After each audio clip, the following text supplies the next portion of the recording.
send it to other people who are new on the whole thing. Anyway, so sorry, there's a gap in the movie now, so you can look it up. You will hear it again. So we're with the 7 limbs, dear spectators. We are with the 7 limbs. The first limb is, like we ask, why do we do it? In order to purify negative karma, in order to create merit, and in order to apply antidotes to the negative emotions. Yeah? So, because as you say, that creates merit. So, reverently I prostrate with body, speech, and mind is the first one. I present clouds of every types of offerings, actual and imagined. So here there's also a question. He mentions 3 kinds of offerings.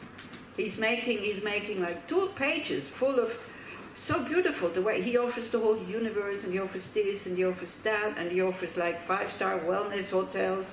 I mean, he offers bathhouses, then he offers, so what else does he offer? He offers 3 kinds of things. Material things? Yeah. Imaginary things? Beautiful view, whatever. Yeah. And body. And his body, exactly. He offers his body also. Yeah, and he doesn't offer, he doesn't just offer to the Buddhas, he also offers his body to whoever wants to play with my body. And this is dangerous now, okay? It doesn't mean if somebody comes and wants to rape you that you say, okay, Bodhisattva, have to. I said that in the morning, I'm going to offer my body. If you're sure that you're not going to suffer from it, by all means do. And there is the story of, sometimes I wonder if I should tell you these things. How strong a mind can be, because Machi Glapdron is a yogini in Tibet, and she was raped by 5 merchants who then became her students. Oh, yeah. Because she thought that's a good way to make contact with them. But for that, you have no ego, you have no I, you understand reality, you understand karma, you understand emptiness, you understand everything. So if you don't, so my teacher always said, look, if you don't understand emptiness, don't offer your body, offer a cup of tea. But a cup of tea that you wanted, and there's no more cup of tea, and you give it to somebody else, and then you go without. This is how you know, the material things. Then also discover the joy of offering by offering unowned things, like the lights, in Tuval, it was so nice, because every time I came to the Gorpa, there's all these lights in the valley, and you can offer them, and when you offer lights, it's offering wisdom. So here, that's finished. So, or when you go into a supermarket also. Yeah, now when you go into a supermarket, and you offer all these beautiful things that you see. Instead of, I want this, you go like, wow, I offer this to all the Buddhas and to all sentient beings. So offering is an antidote to attachment and miserliness, especially, not being able to give, not knowing the joy of giving, that we give as little as possible if we need to give something. Still, whatever we give with that fear that we will become poor. Yeah? Not knowing that actually prosperity comes from generosity. That is the cause. Yeah? And usually they say, giving is the economy of the heart. Because every time you give, but you give properly, not just like, oh, I give you this flower, Yael, you're so nice to me, so I'll give you this flower because I don't need it anymore, so I'll give it to her. Not like this, that's not generosity. Giving something that you wanted, yeah, and then you give it away. And then you feel rich. How can you feel rich if I offer a faded flower? How can you feel rich when you're miserly? It's impossible. When you calculate very small, yeah? So, it's the antidote to miserliness. And then your mind is up. When you offer, your mind all of a sudden you see, when you start to think big, all the flowers in the world, and you visualize them. All the stars, all the music that exists, like the things for the senses, all the delicious food, very magnificent that exists. And so your mind becomes very wide and very open, and then the joy is there, yeah, so you become quite joyful. So then you can start to think about your negative actions. So the next one is confession. Once the mind is up, and you feel good, then you think about the negative actions that you have committed, the ones that you remember, the ones you don't remember, and you just say, whatever I have committed with body, speech, and mind that was negative, I see it's not helping. It's not helping me, it's not helping anybody. It comes from wisdom, it doesn't come from guilt, I am bad. It comes from the wisdom of knowing lying, cheating, taking other people's partners, killing, stealing, creating disharmony with your speech, having harmful thoughts, or having being full of envy, and having wrong views. By really seeing it's not helping me to fulfill that wish to be happy, and it definitely doesn't make others happy. Yeah. So by recognizing, by seeing, not guilt, but some kind of regret, because I do this out of habit, because that's why we do negative action. It's habitual tendencies, that's all there is, which then we start to attack in number 4, in chapter 4. So that is an antidote to what? Coming out with it and saying, I do negative actions, they're no good. May I be able to stop? What's that? What would that be an antidote for? Guilt, shame. Shame and guilt. Because the moment you can confess, there's no more fear that it comes out because you confessed. So you can confess to the Buddhas. It's actually quite good to confess to a living being that you trust. It really liberates. It really liberates your mind. Yeah, and you can connect again, because very often when people do negative things, it seems as there's something in us that we think we're not worthy of other people's affection, and then we disconnect from them. Yeah? One is the fear that it comes out, the other one we disconnect. I'm not worthy to be appreciated and loved, and then we get lonely and we get depressed. And then with guilt, you don't allow anybody else to be happy. That's the other thing about guilt. You know, you get angry when other people around you are happy and they try to destroy their happiness because you're jealous. Okay. So then the mind is coming down again because we think, oh, maybe not so good yet. And then the next one is rejoicing. Yeah? I rejoice in my positive actions, because the fact that you are here, believe it or not, at one point you must have been a pretty good person, otherwise you wouldn't be here. Maybe not in this life, but definitely in another life. Now again, you don't have to believe me, that's what Buddhism would say. So be happy. At one point you led a life which was ethical. At one point you have practiced generosity. At one point you have heard about these teachings and you knew the answers to these questions. Otherwise you wouldn't be sitting here. Yeah?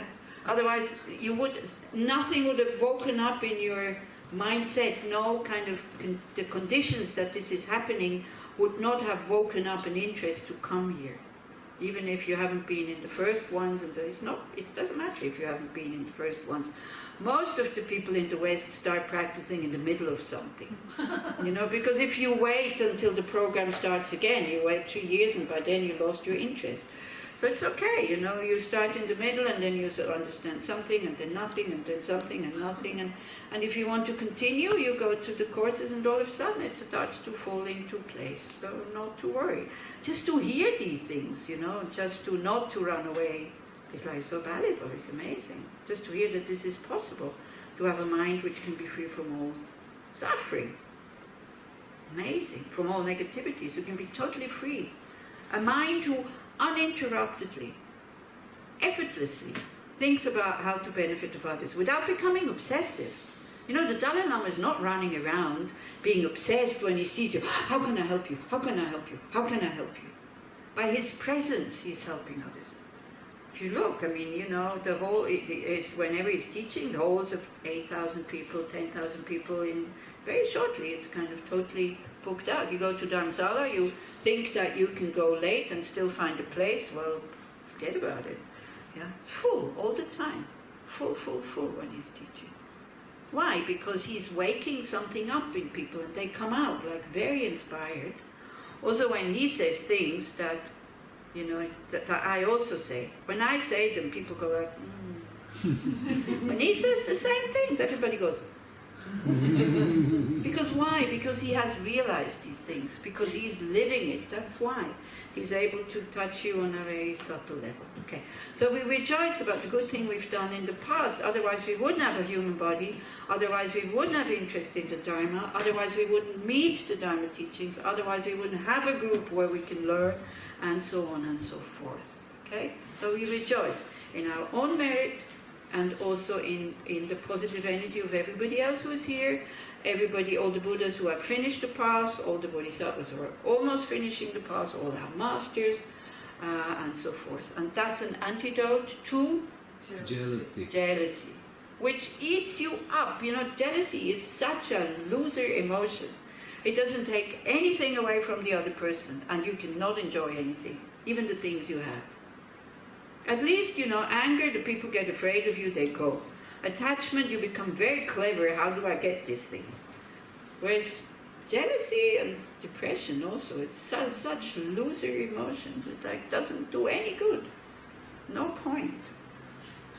I trust in the merit of all holy and ordinary beings.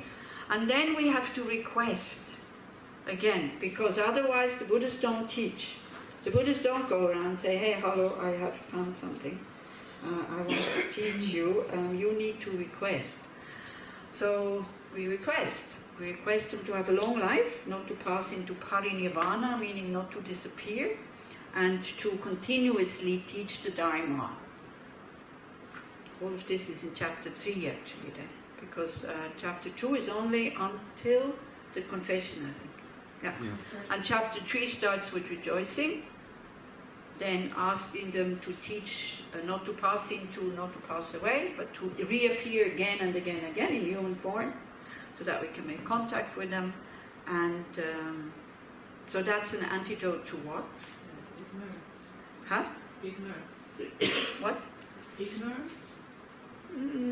Yeah, right. I also don't know, because it's the first time I heard it like this. I think I did ask the question. Rejoicing is the antidote to jealousy, or rejoicing the Dharma is the antidote for disturbing emotions of ignorance. Yep. Exactly. And requesting the Buddhas not to pass into nirvana is the antidote for ego clinging and no respect for the teachers. So very often we make fun of the teachers, or we criticize them because they say things that we don't like to hear. You know, and also sometimes we kind of disparage the Dharma. So if you're not happy whatever you hear, try not to be too critical. Just say, okay, for the moment it's not for me. Yeah, because if we're critical of these things that we can't really grasp, and we can't really understand what this is all about, we close the door also for next lives, to be able to practice the Dharma in its entirety, also with the religious part. Because I feel there's quite a few people who have this total aversion whatever goes into prayer and whatever smells a little bit religious. So because they have problems with their own tradition also. Yeah. You see, if you have a problem with Jews that don't behave as they should behave, well, you can see it and you can say that's not the right way to behave. I'm also a Jew. I will never behave like that. That's good enough. You can be the good example. Why do we have to expect? Why do we have to wait until everybody else is doing what we want them to do until we start to behave? We can start by behaving. There's absolutely no problem. So these two limbs, and then at the end there is the seventh limb, which is dedication. Yeah. So these are these 7 limbs, which are covered in chapter 2 and 3.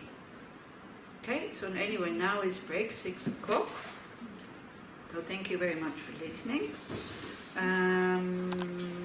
We'll see a few more of these questions as later on, and talk a bit more about chapter 1, 2 and 3 as a recapitulation tonight before you go to sleep. So then tomorrow you'll be all well prepared to continue with chapter 4. Okay? Great. Thank you very much. So when do we meet again?